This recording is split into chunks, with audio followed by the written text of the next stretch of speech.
ఈరోజు స్వామివారికి చామంతి పూలు, గులాబీ రేకులు, అలాగే ఈ పసుపు చామంతి, ఈ చామంతి అక్షింతలు, విభూతితో స్వామివారికి అభిషేకం చేసుకున్నాము. ముందుగా దీపారాధన అనేది చేసుకున్నాము. అలాగే కార్తీక మాసంలో కార్తీక పురాణంలో 7వ అధ్యాయం ఈరోజు స్నాన, పుష్ప, దీప, దాన, ఆరాధనలు, వాటి ఫలితాలు ఏంటంటే స్నానం చేయడం వల్ల, పుష్పము పెట్టడం వల్ల, దీపదాన, ఆరాధనలు, వాటి ఫలితాలు అనేవి ఎలా ఉంటాయి ఏంటి. కార్తీక పురాణంలో 7వ అధ్యాయము. ఓ మిథిలాధిపతి జనక మహారాజా, కార్తీక మాస వైభవాన్ని గురించి ఎంత చెప్పినా తగదు. ఈ మాసం ఇహంలో మానవుని తరింపజేయడమే కాదు, పరంలో ముక్తిని కలుగజేస్తుంది. ఈ కార్తీక మాసంలో ఆచరించవలసిన పనులు, చేయవలసిన ధర్మాలు, వ్రతాలు, కర్తృవులు ఎన్నో ఉన్నాయి. వాటన్నింటితో కూడిన కార్తీక వ్రతాన్ని పరిపూర్ణంగా వినిపిస్తాను. సావధానముక్తుడై విను. రాజర్షి, కార్తీక మాస శుద్ధ పాడ్యమితో మొదలవుతుంది. అంటే మనకి దీపావళి అమావాస్య అయిపోతుంది కదండి, పాడ్యమితో మొదలవుతుందని చెప్తున్నారు. ఆనాటి నుండి 30 రోజులు సూర్యోదయ సమయానికి ముందుగా నక్షత్రములు ఉండగానే నదంలోను, తటాకం అంటే చెరువులోను తల మీద స్నానం చేయాలంటే తలంటు స్నానం చేయాలని చెప్తున్నారు. శ్లోకము. తులారాసింగతే సూర్యే గంగా త్రైలోక్య పావనే సర్వత్ర ప్రవరూపేణ సా సంపూర్ణం భవే దత్త. ఈ మాసమంతా పరమ పావనమైన గంగానది సమస్త నదుల్లోనూ, నదాల్లోనూ, దిగుడు బావులు, చెరువులు మొదలైన వాటన్నింటి యందు ద్రవరూపంలో కలిసిపోయి ఉంటుంది. కనుక నీటిలో మునిగి తలస్నానం చేసి దోసిళ్లతో 3 సార్లు నీళ్లు తీసి ఆ నీటిని సూర్యునకు అర్ఘ్యంగా ఇచ్చి బయటకు రావాలి. తర్వాత పొడి బట్టలను కట్టుకుని తలను పొడిగుడ్డతో శుభ్రంగా తుడుచుకుని ఆరబెట్టుకోవాలి. వార్ధక్యము వలన గాని, ఆరోగ్యము సరిలేక కారణము చేత గాని, అవకాశం లేనప్పుడు గాని, మరి ఏ ఇతర కారణం చేతనైనా కార్తీక మాసం 4 రోజులు స్నానం చేయని వారు, కార్తికే అంటే మనకి కుదిరిన వాళ్ళు, అనారోగ్యము అంటే ఆరోగ్యం బాగోని వాళ్ళు ఈ తలస్నానం చేయకుండా ఈ శ్లోకాన్ని అనేది జపించుకోవాలని చెప్తున్నారు. కార్తీకే భానువారేతే స్నానకర్మ సమాచరేత్ మాస స్నానేన యత్పుణ్యం తత్పుణ్యం లభతే నృపః. శ్లోకము. ఆదిత్యమై మధ్యమే చ దియే నమః స్నానమాచరేత్ మాస స్నాన ఫలం తేన లభ్యతే మాత్రాన సంయః. అంటే రాజా 4 రోజులు చేయలేని సమయంలో కార్తీక మాసంలోని ఆదివారం నాడు గాని, శుక్ల పాడ్యమి నాడు గాని, పూర్ణిమ నాడు గాని పైన చెప్పిన దేని అందైనా స్నానం చేసి ఆ మాసం అంతటా స్నానం చేసిన పుణ్యఫలం లభిస్తుంది. పుణ్యఫలం తప్పక లభిస్తుందనడంలో ఎటువంటి సందేహము లేదు. స్నానం చేసిన తర్వాత ఇష్టదైవం యొక్క ఆలయంలోను, హరిహరుల ఆలయంలోను దేనినైనా ఒక దానిలోకి వెళ్ళాలి. గోపురం ద్వారం దగ్గర కానీ, స్వామివారి ముందు కానీ దీపారాధన చేయాలి. ఆల్రెడీ మనకి 3వ అధ్యాయంలో కూడా వచ్చింది కదండి. గాలి గోపురం దగ్గర కానీ, దేవుని సన్నిధిలో కానీ దీపారాధన చేయాలి. ఆ తర్వాత ఆవునేతితో కానీ, ఎవరికి అందుబాటులో ఏ నూనె ఉంటే దానితో పిండి ప్రమిదతో దీపాన్ని వెలిగించి దానికి దక్షిణ తాంబూలాలతోనూ భక్తి శ్రద్ధలతోనూ ఆ సద్బ్రాహ్మణునికి దానం అనేది ఇవ్వాలి.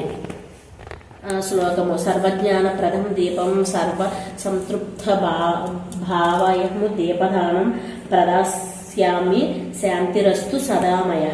అన్ని విధములైన జ్ఞానాన్ని, సమస్త సంపదలను ప్రసాదించే దీపదానాన్ని చేస్తున్నాను. దీనివలన నాకు నిరంతరము సుఖము శాంతి కలుగుగాక అని చెప్పుకుంటూ దీపదానం చేయాలి. భగవంతుడి భక్తి శ్రద్ధలతో ఆరాధించాలి. విష్ణుమూర్తిని కమలాలయాలతో అర్పించిన వారినిట్లోనూ కమలాసనుడైన శ్రీ మహాలక్ష్మి స్థిర నివాసం ఉంటుంది. తులసి దళాలతోనూ జాజి పువ్వులతోనూ పూజించేవారు జనన మరణాలతో కూడిన సంసార చక్రం నుండి విముక్తిని పొందుతారు. సదాశివుని మారేడు దళంతో ఆవరించేవారు ముక్తిని పొందుతారు. పూలు పండ్లను దానం చేసిన వారి పాపాలు సూర్యదశమికి చీకట్లు పటాపంచలైపోతాయి. అంటే ఏ స్వామికి ఏ వాటితో అభిషేకాలు చేస్తే ఎటువంటి ఫలితం అనేది లభిస్తుందని చెప్తున్నారండి. కార్తీక మాసంలో జపతపాలు, హోమాలు చేసేవారి పితృదేవతలు తరిస్తారు. దేవాలయంలో భగవంతుని సమీపంలో మామిడి తోరణాలు కట్టి సాలగ్రామాన్ని అర్పించిన వారికి ఉత్తమ గతులు లభిస్తాయి. కార్తీక మాసంలో దేవాలయంలోని దేవతామూర్తికి భక్తి శ్రద్ధలతో దండ ప్రణామాలు చేసిన వారికి అశ్వమేధ యాగం చేసిన ఫలితం లభిస్తుంది.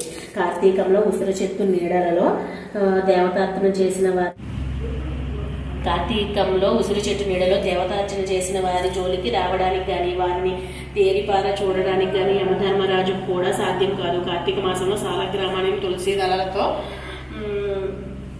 పూజ చేసిన వారిని ధన్యులై ధరిస్తారు. ఉసిరి చెట్టుతో కూడిన వనంతో భగవంతుడిని పూజించి వనభోజనం చేసిన వారు శరీరాన్ని వదిలిన తర్వాతే పుణ్యలోకాలకు చేరుకుని తరిస్తారు. కార్తీక మాసంలో చిరిగిన వస్త్రాలతో చలికి వణుకుతూ బాధపడుతున్న వారికి వస్త్రదానం చేస్తే సద్గతులను పొందుతారు. అతని వలన అతని పూర్వీకులందరూ కూడా తరిస్తారు. కార్తీకంలో శ్రీహరిని అవిస పువ్వులతో తులసి దళాలతోనూ ఆరాధించిన వారు ఈ లోకంలో సౌభాగ్యాలను అనుభవించి పరలోకంలో ముక్తులై తరిస్తారు. శివుడిని జిల్లేడు పూలతో ఆరాధించిన వారు సంపూర్ణమైన ఆయురాధ్యాయాలను అనుభవించి మరణించిన తర్వాత శివ సాయుధ్యాన్ని పొందుతారు. కార్తీకంలో స్నానం, దీపారాధన, దీపదానం, వనభోజనం, దేవతారాధనలు చేయడం వలన కలిగే ఫలితం ఎంత అని చెప్పడానికి వీలు కానిది. ఆ విధంగా చేయని వారు మాత్రం అనేక జన్మల పరంపరలో కొట్టుమిట్టాడుతూ పరితపిస్తుంటారు. కార్తీక మాసంలో ఇతరులు వెలిగించిన దీపాలను చూసి ఆనందించేవాళ్ళు, పూజా పునస్కారాలతో ఇతరులకు సాయపడేవాళ్ళు,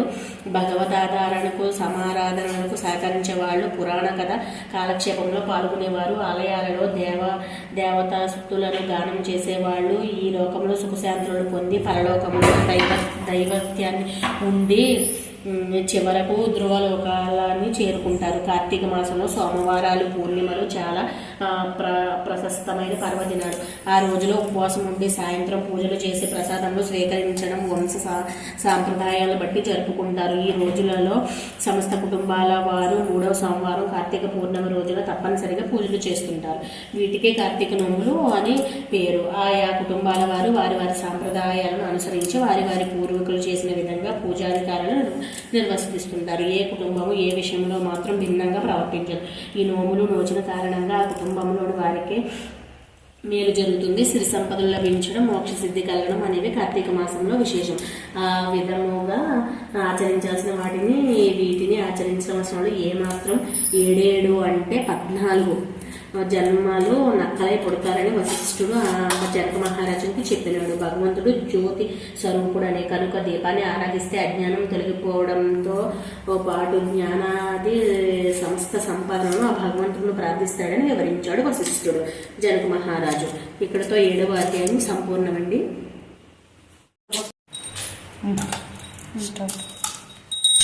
జాతి పుష్ప గన్నేరు చామంతి బిల్వ పున్నాగ పారిజాత పుష్పాలంకరణ సమర్పయామి, నారికేళకలికం నీరాజనం సమర్పయామి, ధూపం దీపం నైవేద్యం సమర్పయామి. హర హర మహాదేవ శంభో శంకర్. హర హర హర పార్వతీపతయే నమో నమః. శివాయ.